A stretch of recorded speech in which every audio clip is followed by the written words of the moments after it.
I don't have a PhD, so I don't have a written script. I'm just going to ad-lib it here. A couple of personal things.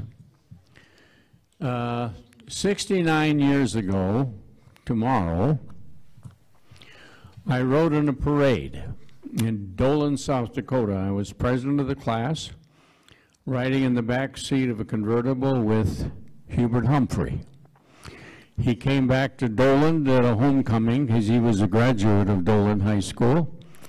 I was 18 years old and taken totally by the man. So I have had competition in my mind over loyalties between George McGovern and Hubert Humphrey all of my life.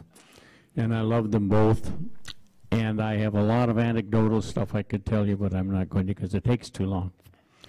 But that's my background.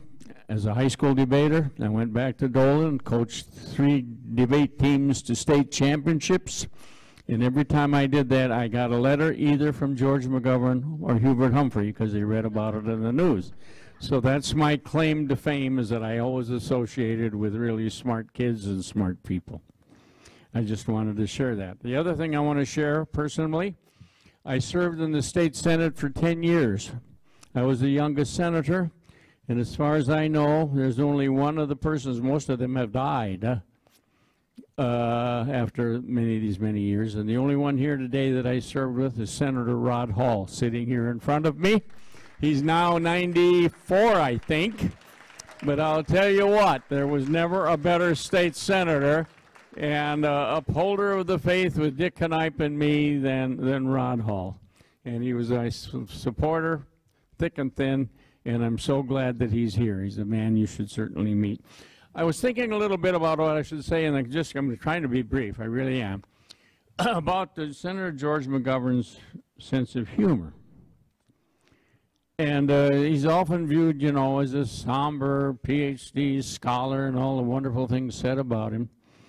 But he was also could be very funny. He said one time in his speech, "I wanted to be president in the worst possible way." And somehow I accomplished that. Another thing he said, somebody maligned him somewhat, and he was feeling kind of hurt. And in a speech that he gave, he said, Will Rogers once said that he never met a man he didn't like. And McGovern said, he had to be a remarkable guy. One thing he said that I remember that in one of his speeches. Another thing that he said, did you know that Eleanor was an identical twin? Did you know that she had an identical twin? You couldn't tell them apart when they were particularly in college and high school and stuff. And somebody asked George once, well, when you go up to the house to pick up a date, how do you know for sure if it's Eleanor?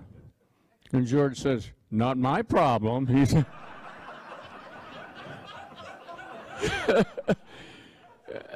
another thing he said, you know, he talked about his son, not a lot, but he asked his son, Stephen, about how he was doing in school. George was gone so much.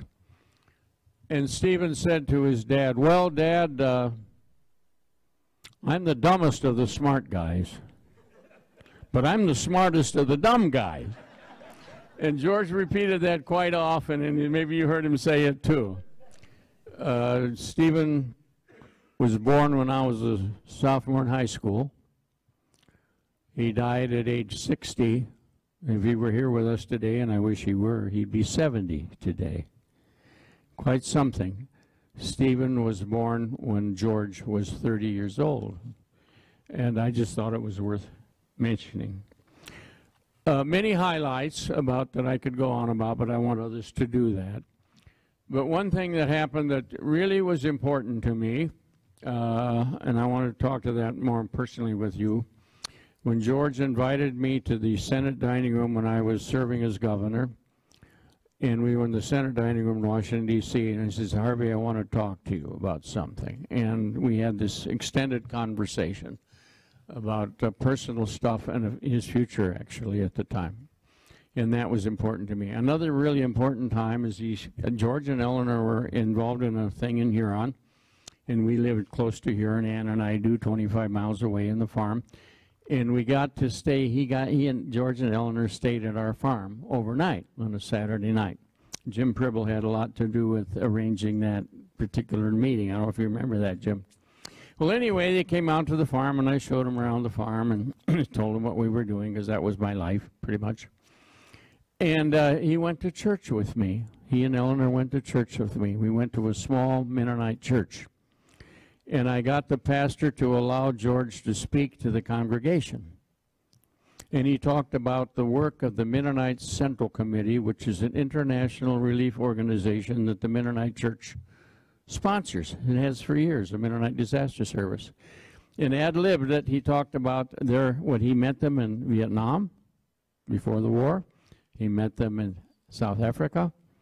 He met the Mennonite Central Committee, and of course he just had the congregation eating out of his hand, because there was this liberal Democrat talking to this right-wing church, of which I was sort of the outlier, excuse me. Anyway, it was sort of embarrassing. It was a wonderful speech. And when we walked out of the church, I was embarrassed because there were a bunch of cars parked in front with Nixon Now bumper stickers on them. And I said, well, George, and he says, well, I'm used to this, Harvey. Don't worry about this. Well, anyway, we sat in church, listened to a sermon that Eleanor raved about for 2 more years. The pastor talked about something that she was wondering about, and he handled it beautifully. And then we sang a hymn. I was sitting here, and George and Eleanor and my wife Ann, we were singers, and I still remember the hymn that we sang many years ago. You know what that hymn was? Better than that even. The old hymn was popular. It was "Throw Out the Lifeline."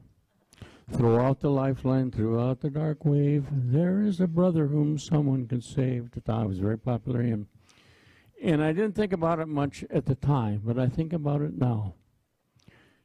What better legacy could you describe George McGovern as a person who wanted to throw out the lifeline?